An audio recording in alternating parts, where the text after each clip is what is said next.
Spoken இங்கிலீஷ்க்கு ரொம்ப முக்கியமான வார்த்தைகளை இந்த வீடியோவில் பார்க்க போகிறோம். இந்த வார்த்தைகள் பல விதங்களில் பயன்படுத்தப்படும். அதை நீங்கள் சரியாக புரிஞ்சுக்கிறது ரொம்ப முக்கியம். சிலர் ரொம்ப கஷ்டப்படுறாங்க இந்த வார்த்தைகளை பயன்படுத்துறதுக்கு. ஆனால் இந்த வீடியோவை நீங்கள் பார்த்துட்டிங்கன்னா நீங்கள் சிம்பிளாக பயன்படுத்த போகிறீங்க. Okay, let's get started. ஏன் முக்கியம்? ஒரு உதாரணம் பாருங்கள். வேர் எவர் அப்படின்னு இங்கிலீஷில் ஒரே வேர்டு தான், ஆனால் தமிழில் எத்தனை விதமாக பயன்படுத்தலாம்? எங்கிருந்து தான் அப்படின்னு உணர்ச்சியோடு கேட்குறதுக்கு எங்கெல்லாம், எங்கே ஆனாலும் சரி. பாருங்கள், தமிழில் இத்தனை விதமாக கேட்குறோம், ஆனால் இங்கிலீஷில் ஒரே வேர்டு தான். ஆனால் நீங்கள் சரியான இடத்துல இந்த வேர்டை போட்டால் தான் அந்த ஸ்டேட்மெண்ட்டில், வாக்கியத்தில் உங்களுக்கு அந்த அர்த்தம் கிடைக்கும். ஸோ இந்த வீடியோவில் அதெல்லாம் நம்ம கற்றுக்க போகிறோம். ஓகே, இப்போ பாருங்கள், யார் இப்படி செஞ்சாங்க? ஒரு எளிய வாக்கியம். யாராச்சும் இப்படி செய்வாங்களா? இது டிஃப்ரெண்ட்டாக இருக்குது. ஸோ இது ரெண்டையும் நம்ம கேட்கணும். எப்படி கேட்போம்? Who did this? யார் இப்படி செஞ்சா? யாராச்சும் இப்படி செய்வாங்களா? whoever would do a thing like this. So நீங்கள் ஞாபகம் வைக்க வேண்டியது, யாராச்சும் இப்படி செய்வாங்களா, யாராச்சும் இப்படி பேசுவாங்களா, அந்த மாதிரிலாம் நீங்கள் கேட்கும்போது ரெண்டு வார்த்தைகளை ஞாபகம் வச்சுக்கோங்க. whoever would, இது ரெண்டும் சேர்ந்தே வந்துடும். whoeverக்கு தான், இந்த வாக்கிய அமைப்புக்கு தான் இது ரெண்டும் சேர்ந்து வரும். அதையும் ஞாபகம் வச்சுக்கோங்க. மற்றதுக்கு கொஞ்சம் மாறும், அதையும் பார்க்க போகிறோம். ஓகே, இப்போ பாருங்கள், எங்கே அப்படின்னு கேட்குறதுக்கு வேர், எங்கிருந்து தான் அப்படின்னு கேட்குறதுக்கு வேர் எவர், இல்லையா? இப்போ ஒரு எக்ஸாம்பிள் சென்டென்ஸ் பார்க்கலாம். எங்கிருந்து நீ வர? எங்கிருந்து தான் நீ வர? எப்படி கேட்குறது? ட்ரை பண்ணுறீங்களா? கரெக்டாக ட்ரை பண்ணியிருக்கீங்களா? Where do you come from? Wherever do you come from? எங்கிருந்து தான் நீ வர? பார்த்தீங்களா, நமக்கு கிடச்சிருச்சு. Okay,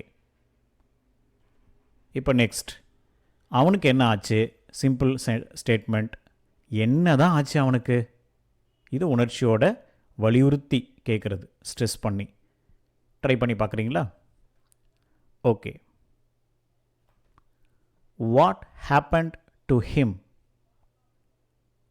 what ever happened to him. அவ்வளோதான் வித்தியாசம். வாட்டை தூக்கிட்டு வாட் எவர் போட்டுட்டா கீழே இருக்கிற மாதிரி சென்டென்ஸாக அது மாறிடுது. எவ்வளோ சிம்பிள் பார்த்தீங்களா? ஓகே, இப்போது எளிய வாக்கியங்கள்லேருந்து தொடங்கி அப்படியே கொஞ்சம் கடினமான வாக்கியங்களை பார்க்க போகிறோம். இந்த வீடியோவில் நம்ம பார்க்க போகிற அத்தனை வேர்ட்ஸையும் பயன்படுத்த போகிறோம். Okay, are you ready? Okay, யாராக இருக்கும்? Who will it be? யாராக இருந்தாலும் சரி, ஹூ எவர். எங்கே போகிறது? எங்கேனாலும் சரிங்க. இப்போ ரெண்டுமே நீங்கள் தான் சொல்லணும். எப்படி சொல்வீங்க? வேர் to go, where ever. So உங்ககிட்ட யாராவது கேட்குறாங்க, எங்கெங்கே போகிறது? எங்கேனாலும் சரிங்க. இப்படி தான் நீங்கள் சொல்லணும். எப்போ வர்றது? எப்போனாலும் சரிங்க. எப்படி கேட்கலாம்? when to come, whenever. ஒரு சின்ன அனௌன்ஸ்மெண்ட். என்னோட சேனல் கண்டென்ட் 235 பக்கங்கள் கொண்ட புத்தகமாகவும் பிடிஎஃப் ஃபார்மேட்லேயும் கிடைக்குது. புக் இண்டெக்ஸ் கீழே கொடுத்துருக்கேன். இன்ட்ரெஸ்டட் ஒன்ஸ் கீழே இருக்கிற வாட்ஸ்அப் நம்பருக்கு நீங்கள் மெசேஜ் அனுப்பலாம். டீட்டெயில்ஸ் உங்களுக்கு கொடுப்பாங்க.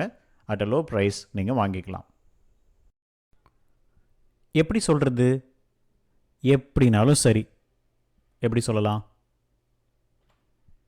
how to say, however. ரொம்ப சிம்பிள். யாரை கேட்குறது? யாரை கேட்டாலும் சரி. whom to ask, whomever. பார்த்தீங்களா? whomever. என்ன வாங்கிறது? என்னன்னாலும் சரிங்க.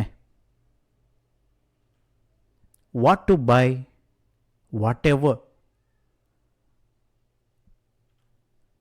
ஓகே, இப்போ கொஞ்சம் காம்ப்ளெக்ஸ் சென்டென்ஸ்க்கு போகலாம். இவ்வளோ நேரம் சிம்பிளாக பார்த்தோம். எப்போ முடியுமோ நீ வா, முடியும் போதெல்லாம் வா. ரெண்டுக்கும் வித்தியாசம் இருக்கு இல்லையா? ஓகே, எப்படி? Come when you can. எப்போ முடியுமோ வா. come whenever you can. முடியும் போதெல்லாம் வா. கீழே பார்த்தீங்கன்னா ஸ்ட்ரக்சர் கொடுத்துருக்கேன். ஒரு ஸ்டேட்மெண்ட்டில் நீங்கள் இந்த மாதிரி whenever, whatever எது பயன்படுத்தினாலும் அதுக்கு பக்கத்தில் சப்ஜெக்ட் வேர்ப் தான் பொதுவாக வரும். இன்னொரு ஸ்ட்ரக்சர் இருக்குது, அது நான் அந்த எக்ஸாம்பிள் சென்டென்ஸ் வரும்போது சொல்கிறேன். அதிகமாக இதை பயன்படுத்துகிறோம். ஓகே, நெக்ஸ்ட் பாருங்கள். உனக்கு பிடிச்சதை எடு. எது பிடிச்சாலும் எடுத்துக்கோ. எப்படி சொல்லலாம்? Take what you like. உனக்கு பிடிச்சதை எடு. Take what ever you like. உனக்கு எது பிடிச்சாலும் எடுத்துக்கோ. பாருங்கள், what ever subject verb. What வரும்போதும் சரி, வாட் எவர் வரும்போதும் சரி, இந்த ஒரு ஸ்ட்ரக்சர் மாறாது. இங்கே தான் சாப்பிடுவேன். எங்கே வேணாலும் நான் சாப்பிடுவேன். எனக்கு எங்கே விருப்பமோ அங்கே சாப்பிடுவேன். அந்த மாதிரி சொல்லுவோம் இல்லையா? Okay, this is where I eat. இங்கே தான் சாப்பிடுவேன். I will eat wherever I want. எங்கே வேணும்னாலும் நான் சாப்பிடுவேன். அவர் யாரு? அவர் யாராக இருந்தாலும் சரி. எப்படி சொல்லலாம்? Who is he. அவர் யாராக இருந்தாலும் சரி. whoever it is. whoever it is இருக்கு இல்லைங்களா? அதை நீங்கள் எப்படி கேட்கலான்னா, no matter who he is. இது கொஞ்சம் பெருசாக வரும், அது கொஞ்சம் ஷார்ட்டாக வரும். பட் ரெண்டுமே ஒரே மீனிங் கொடுக்குற ஃப்ரேசஸ் தான். எவ்வளோ நேரங்க எடுக்கும்? எவ்வளோ நேரம் ஆனாலும் சரி. How long will it take. எவ்வளோ நேரம் எடுக்கும்.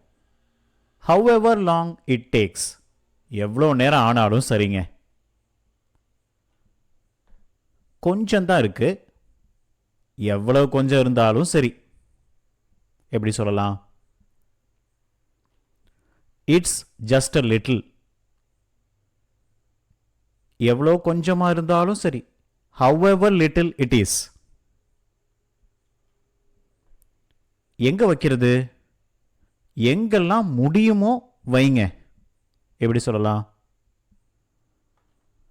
where to keep it. எங்கே வைக்கிறது?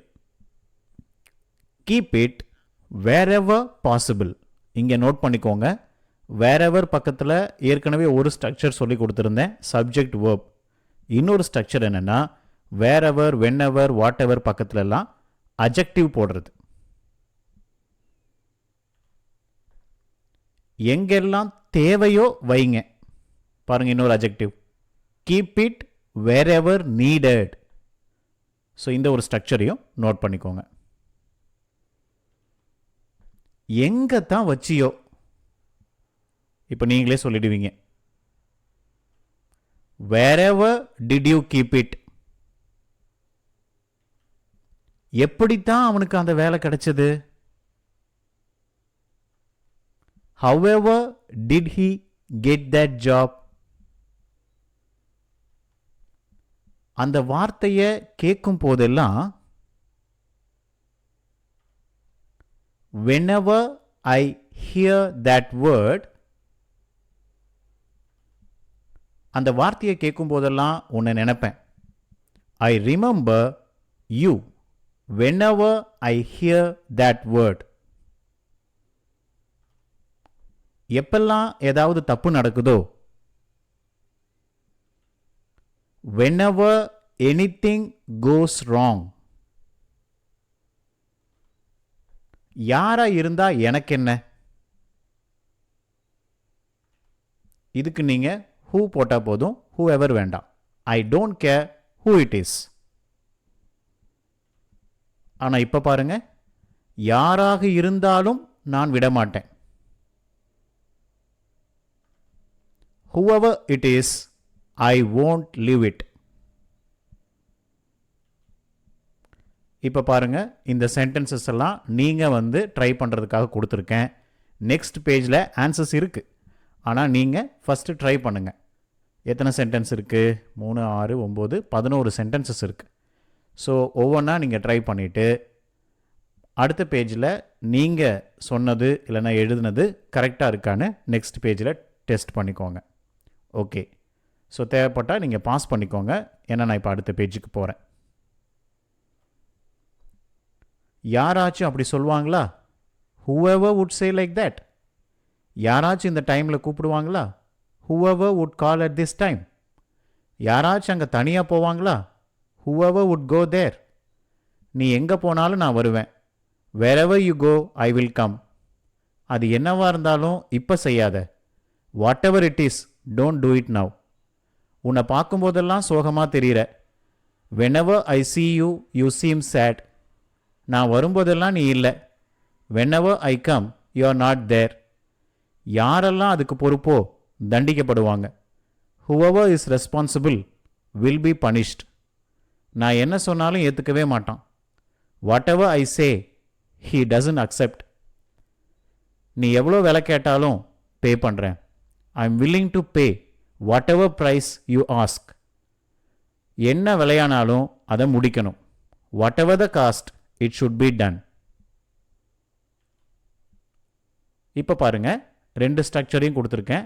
வேறெவர் யூஸ் பண்ணும்போது ஸ்டேட்மெண்ட்டாக இருந்தால் எப்படி வரும், கொஸ்டினாக இருந்தால் எப்படி வரும். இன்னொரு ஸ்ட்ரக்சரும் சொல்லியிருந்தேன், அஜெக்டிவ். ஒரு சின்ன அனௌன்ஸ்மெண்ட். என்னோட சேனல் கண்டென்ட் 235 பக்கங்கள் கொண்ட புத்தகமாகவும் பிடிஎஃப் ஃபார்மேட்லேயும் கிடைக்குது. புக் இண்டெக்ஸ் கீழே கொடுத்துருக்கேன். இன்ட்ரெஸ்டட் ஒன்ஸ் கீழே இருக்கிற வாட்ஸ்அப் நம்பருக்கு நீங்கள் மெசேஜ் அனுப்பலாம். டீட்டெயில்ஸ் உங்களுக்கு கொடுப்பாங்க. அட் அ லோ ப்ரைஸ் நீங்கள் வாங்கிக்கலாம்.